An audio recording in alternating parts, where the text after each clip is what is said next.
நம்ம வாழ்க்கை சும்மா ஏதோ ஒரு பணக்காரனா வாழ்ந்துட்டு செத்தவனோட வாழ்க்கை இருக்கக்கூடாது. ஒரு வாழ்க்கை வரலாறா வாழ்க்கை.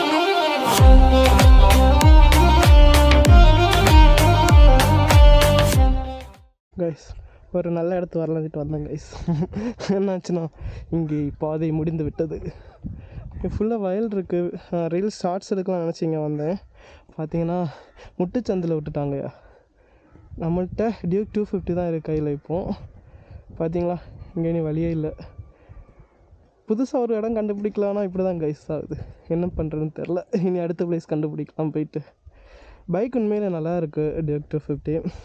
நிறைய பேர் வீடியோ போட்டதுக்கு நிறைய பேர் ட்ரோல் பண்ணிங்க. ட்ரோல் மீன்ஸ் இல்லை நல்லாவே இல்லை, பைக்கு ரேட்டுக்கு ஏற்ற மாதிரி இல்லை அப்படிலாம் சொன்னாங்க. ஆனால் உண்மையிலே ரேட்டுக்கு ஏற்ற மாதிரி ஒர்த்து தான் இந்த பைக். டியூக் 250 பார்த்திங்கன்னா நல்லா தான் இருக்குது. இது வரைக்கும் சூப்பராக தான் இருக்குது நான் ஓட்டின வரைக்கும். ஏன்னா நானும் நல்லா இருக்குன்னு உடனே சொல்ல முடியாது. ஏன்னா நல்லா ஓட்டி பார்த்து எடுத்து அப்படி சொன்னால் தான் சொல்ல முடியும். இந்த பைக்கை பார்த்திங்கன்னா நான் கொஞ்ச நாளாட்டு ஓட்டிகிட்டு தான் இருக்கேன். எனக்கு தெரிஞ்ச ஒரு 2 வீக்ஸ் ஆயிடுச்சுன்னு நினைக்கிறேன் பைக்கு நான் நல்லா ஓட்டி பார்த்துட்டு. இது வரைக்கும் நான் இல்லை இது நல்லா இல்லைன்னு சொல்லிட்டு சொல்ல முடியல. சின்ன சின்ன விஷயம் இருக்குது, நான் அதை சொல்கிறேன் போகிறேன். ஓகேவா? மற்றபடி வண்டி நல்லா இருக்குது எல்லாமே. ஓகே, பெட்ரோல் கிடையாது. ஓகேவா? சரி, நம்ம இனி அடுத்த பிளேஸை கண்டுபிடிக்கலாம். ஓகே கைஸ், நம்ம பார்த்தீங்கன்னா ரைட் ரிவ்யூ ஸ்டார்ட் பண்ணிடலாம். ஃபஸ்ட்டுலேருந்து ஹேண்ட்லிங் ஸ்டார்ட் பண்ணுறேன். இதுக்கு பைக் ஹேண்ட்லிங் பார்த்தீங்கன்னா ப்ரீவியஸ் பைக்கோட ஜெனரேஷன் பைக்கோட கம்பேர் பண்ணும்போது நல்லா ஒர்க் பண்ணியிருக்காங்க. ஏன்னா அவ்வளோ ஸ்மூத்தாக இருக்குது, அவ்வளோ வைப்ரேஷன் இல்லை.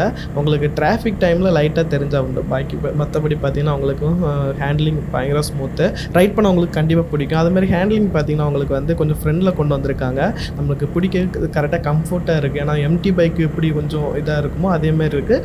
அக்ரெசிவாகவும் இருக்குது, அது மாதிரி உங்களுக்கு கம்ஃபர்ட்டாகவும் இருக்குது இந்த ஹேண்ட்லிங் பார்த்தீங்கன்னா. அதுமாதிரி சீட் ஹைட் பார்த்தீங்கன்னா கம்மி பண்ணனால உங்களுக்கு ஷார்ட் ரைடர்ஸ் 5.4 5.3 இருக்குது, உங்களுக்கு பர்ஃபெக்டாக இருக்கும். ஆனால் ஹைட் உள்ளவங்களுக்கும் ஓகே தான், உங்களுக்கு ரைட் பண்ணலாம். ஆனால் உங்களுக்கு பைக்கு சின்னதாக இருக்க மாதிரி தெரியும், அவ்வளோதான் கைஸ். அதெல்லாம் ப்ராப்ளம் இல்லை கைஸ்.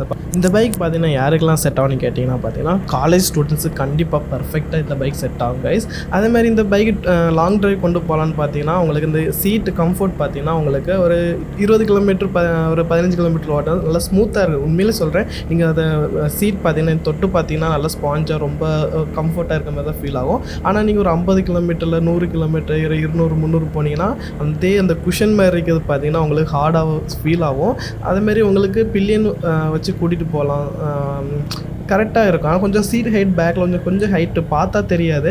ஆனால் அவங்க ஏறும்போது உங்களுக்கு ஷோல்டர் பிடிச்சி ஏற மாதிரி தான் இருக்கும். ஏன்னா சீட் ஹைட்டு கொஞ்சம் அதிகம். நீங்கள் ஒரு 6 அடி இருந்தீங்கன்னா உங்களுக்கு நின்றுட்டு பேக்கில் ஏறிக்கலாம். ஓகேவா? அதுமாரி இந்த பைக் பார்த்தீங்கன்னா உங்களுக்கு மைலேஜ் பார்த்தீங்கன்னா நான் சொல்லி எனக்கு வெறுத்து போச்சு கைஸ். ஆனால் நான் சொல்கிறேன் 30 கம்பெனிலேருந்து சொல்கிறேன் 30 ப்ரோ. ஆனால் நிறைய பேர் 40 கிடைக்கிறோம் அப்படிலாம் சொல்கிறீங்க. ஆனால் அது மைலேஜ் பார்த்தீங்கன்னா எல்லாருக்கும் சேமாக கிடைக்கணும்னு அவசியம் இல்லை. நீங்கள் ஓட்டுற விதம் இருக்குது தெரியுமா? நீங்கள் ஒருத்தர் யூசர்ஸ் பார்த்தீங்கன்னா நீங்கள் பார்த்தீங்கன்னா ஒரு டிஃப்ரெண்ட்டாக தான் நீங்கள் ரைட் பண்ணுவீங்க. அதுமாரி உங்கள் சிட்டியில் டிஃப்ரெண்ட்டாக கிடைக்கும், உங்கள் இல்லாட்ட வில்லேஜ் ரோடில் அப்படின்னு சொல்லிட்டு எல்லா இடத்துலையும் டிஃப்ரெண்ட்டாக இருக்கும். அதனால் அது மைலேஜுக்கு நீங்கள் பார்த்துக்கோங்க. நீங்கள் லோ சிசிலேருந்து இந்த அடுத்து நீங்கள் அப்கிரேட் பண்ணுறீங்கன்னா உங்களுக்கு கேடிஎம்மில் பார்த்தீங்கன்னா டியூக் 200 இருக்குது. ஆனால் லுக் பார்த்தீங்கன்னா பழைய லுக் தான். ஆனால் உங்களுக்கு டியூக் 250 பார்த்தீங்கன்னா உங்களுக்கு லுக்கெல்லாம் அப்டேட் பண்ணனால உங்களுக்கு இது மேனேஜபிள் தான், உங்களுக்கு ஈஸியாக ரைட் பண்ணலாம். ஓவர் பவர் இருக்குது உங்களுக்கு காட்டி தரேன். ஆனால் அவங்களுக்கு நீங்கள் கொஞ்சம் டெஸ்ட் ட்ரைவ் பண்ணி பார்த்து நீங்கள் பாருங்கள், உங்களால் இந்த பைக்கை ரைட் பண்ண முடியுமான்னு சொல்லிட்டு செக் பண்ணுங்கள். ஆனால் எனக்கு தெரிஞ்சு ஓகே தான் ப்ரோ. ஃபஸ்ட் கியரில் உங்களுக்கு காட்டுறேன் எவ்வளோ புல் இருக்குன்னு. பார்த்தீங்களா கைஸு, ஈஸியாக வீலி ஆகும், அந்தளவுக்கு தான் அந்த பவர் இருக்குது. ஆனால் மேனேஜபிள் தான் கைஸ். நீங்கள் ரைட் பண்ணி படிச்சிட்டிங்கன்னா ஈஸி தான், இந்த பைக் ஈஸியாக நீங்கள் ஓட்டலாம். ஓகேவா? ஓகே, அடுத்து செகண்ட் கியரில் உங்களுக்கு காட்டித்தரேன். ஏன்னா இதில் ரோடு ஒரு மாதிரி இது கொஞ்சம் தள்ளி காட்டித்தரேன் பாருங்கள். செகண்ட் கியரில்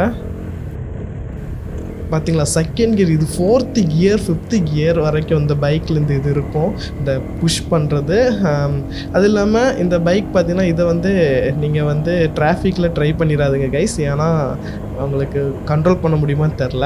அதேமாரி நீங்கள் இப்போது கேடிஎம்மில் உங்களுக்கு ஃபஸ்ட்டு பார்த்திங்கன்னா குறைஞ்ச சிசியில் இருக்கிறது 200, அதுக்கு தள்ளி இருக்கிறது பார்த்திங்கன்னா இந்த பைக் தான் டியூக் 250 புது model Gen 3. Okay super bike தான். ஓகே அவ்வளோதான். வேறு இந்த பைக் என்ன சொல்கிறதுக்கு ஆன் ரோட் ப்ரைஸ் பார்த்தீங்கன்னா அது மாறிட்டே இருக்கும் கைஸ். உங்களுக்கு இப்போ பார்த்தீங்கன்னா 2,70,000 இந்த பைக் இறங்கும்போது 3 lakhs 2.98 இருந்துச்சு. இப்போ உங்களுக்கு ஆஃபர் கொடுக்குறனால மாறிட்டுருக்கு. குவிக் ஷூட்டரில் நல்லா ஒர்க் ஆகுதுன்னு கேட்டிங்கன்னா பாருங்கள், ஒரு இழுக்கிற மாதிரி ஃபீல் ஆகும். அவ்வளோ ஸ்மூத்தாக விழுற மாதிரி எனக்கு தெரியலை. ரொம்ப இதாக தான் இருக்கும் குவிக் ஷூட்டர். ஆனால் கொஞ்சம் ஸ்பீடு ஏற்ற மாதிரி நீங்கள் போட்டிங்கன்னா கரெக்டாக இருக்கும். ஒரு 30க்கு மேலெலாம் ஸ்பீடாக போட்டிங்கன்னா கரெக்டாக இருக்கும். 20க்கு கீழெலாம் ட்ரை பண்ணாதுங்க, இப்படி தான் இழுக்கும். அதுமாரி உங்களுக்கு ஃபஸ்ட்டு கியரில் செகண்ட் கியரில் உங்களுக்கு வந்து மூவ் ஆகுதுன்னு பார்ப்போம். ஓகே பார்த்துடலாம். ஓகே பரவாயில்ல, மூவ் ஆகுது. ஓகே இனி தேர்ட் கியரில் பார்ப்போமா மூவ் ஆகுதான்னு சொல்லிட்டு. ஓகே ஓகே பரவாயில்ல கைஸ், மூவ் ஆகுது. நான் இதே மாதிரி ட்ரை பண்ணதில்லை வேறு பைக்கில், நான் லாஸ்ட்டு சொல்கிறேன். ஓகே தான். இனி 4th கியரில் ட்ரை பண்ணுவோமா? ஓகே ட்ரை பண்ணுவோம். பரவாயில்லைங்க, 4th கியரில் டியூக்கில் இப்படி பண்ண முடியுமா எனக்கு சத்தியமாக தெரில. ஆனால் மூவ் ஆகுது. ஓகே 5th கியரில் ட்ரை பண்ணுவோமா? ஓகே ஒரு மினிட்டு. ஓகே 5th கியரில் ட்ரை பண்ணலாம். பரவாயில்லைங்க கைஸ், நல்லா மூவ் ஆகுது கைஸ். உங்களுக்கு 5th கியர்லேயே உங்களை வண்டியை வந்து போட்டு எடுக்க முடியுது. 6th கியரில் ட்ரை பண்ணுவோம். இப்போ எவ்வளோ இன்ஜினை வந்து இவங்க இது பண்ணிருக்காங்கன்னு பாருங்கள் கைஸ். ஓகே கைஸ் 6th கியரில் வண்டி மூவ் ஆகுது கைஸ். KTM பைக்கில் இப்படி பண்ண முடியுமா? நீங்கள் அது பார்த்து சொல்லுங்கள் ஓகேவா? ஓகே கைஸ் பார்த்தீங்களா, வேறு லெவலில் இருக்குது. நான் நம்பவே இல்லை. பரவாயில்ல கைஸ். மற்றபடி இந்த பைக்கு எல்லாருக்கும் பிடிச்சிருக்குன்னு நம்புகிறேன். இந்த பைக்கில் மிஸ் பண்ணியிருந்தால் மன்னிச்சிக்கோங்க. ஏதாவது டவுட் இருந்துச்சுன்னா கேளுங்க. Instagram டிஸ்கிரிப்ஷனில் கொடுத்துருக்கேன். ஓகே நீங்கள் எனக்கு வந்து மெசேஜ் பண்ணலாம். நிறைய பேருக்கு ஹெல்ப் பண்ணுறேன், நிறைய பேர் கேட்டுட்ருக்கீங்க. இன்ஜின் பார்த்தீங்கன்னா ஹீட் இருக்குங்க. ஓகேவா? ஓகே கைஸ், அடுத்த வீடியோவில் பார்க்கலாம். பை.